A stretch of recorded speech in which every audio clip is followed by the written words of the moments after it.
ଦଶହରାରେ ଖୁସି ଖବର କମିଲା ସୁନା ଦାମ। ଓଡ଼ିଶା ରାଜଧାନୀ ଭୁବନେଶ୍ୱରରେ ସାମାନ୍ୟ ଆଶ୍ୱସ୍ତି କମିଲା ସୁନା ଦର। ସେପ୍ଟେମ୍ବର 2025 ଅର୍ଥାତ୍ ଗୁରୁବାର କମିଛି ସୁନା ଦର। 24 କ୍ୟାରେଟ୍ 10 ଗ୍ରାମ ସୁନା ଦର 1,14,440 ଟଙ୍କା ରହିଛି। ଗତକାଲି 1,15,370 ଟଙ୍କା ଥିଲା। ଏଥିରେ 930 ଟଙ୍କା ହ୍ରାସ ହୋଇଛି।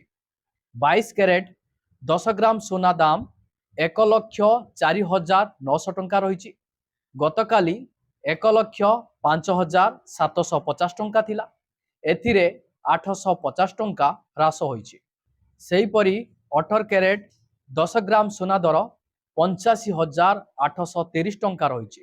ଗତକାଲି 86,530 ଟଙ୍କା ଥିଲା। ଏଥିରେ 700 ଟଙ୍କା ହ୍ରାସ ଦେଖିବାକୁ ମିଳିଛି। ସେହିପରି ରୂପା ଦାମରେ କୌଣସି ପରିବର୍ତ୍ତନ ହୋଇନାହିଁ।